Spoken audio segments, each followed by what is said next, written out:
जय श्री राम दोस्तों, नमस्कार। 7 दिन पहले मैंने फेसबुक पर एक पोस्ट शेयर किया था, उसी के बारे में कुछ कहना चाहता हूँ।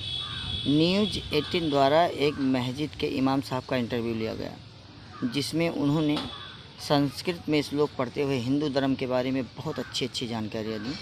लेकिन आखिरी में उन्होंने एक बात कही थी कि एक राम दशरथ का बेटा, एक राम घर घर लेटा, एक राम जग्गा रखवाला, एक राम जो सबसे न्यारा।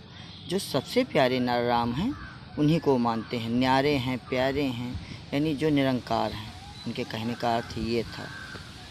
उसी पे मैं कुछ कहना चाहता हूँ आप लोगों के माध्यम से। अगर इमाम साहब तक मेरी बात पहुँचे तो और बढ़िया रहेगी कि वही राम दशरथ का बेटा, वही राम धरती पर लेटा, वही राम जग्गा रखवाला, वही राम जो सबसे न्यारा।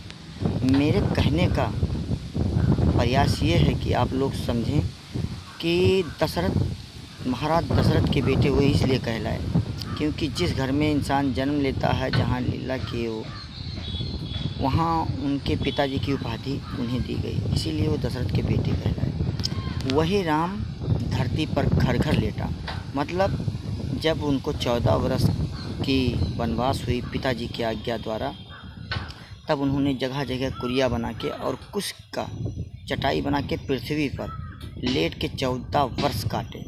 इसीलिए कहा गया वही राम जो घर घर लेटा पृथ्वी पर। तीसरी बात, वही राम जग्गा रखवाला। सीता माता के कारण भगवान श्री राम ने रावण का वध किया, लेकिन रावण के वध के पीछे जग का कल्याण छुपा था। इसीलिए प्रभु श्री राम ने रावण का वध किया, इसीलिए वही राम जग का रखवाला। चौथी बात, वही राम जो सबसे न्यारा। जो प्रभु श्री राम सीता माता के लिए एक त्रिलोक विजेता रावण का वध कर सकते थे, वो एक तुच्छ धोबी के कहने से वो सीता जी को वनवास नहीं करते, अगर उनको इतना ही प्रेम रहता तो। इसीलिए प्रभु श्री राम सबके हैं और वो सबसे उतना ही प्रेम करते हैं।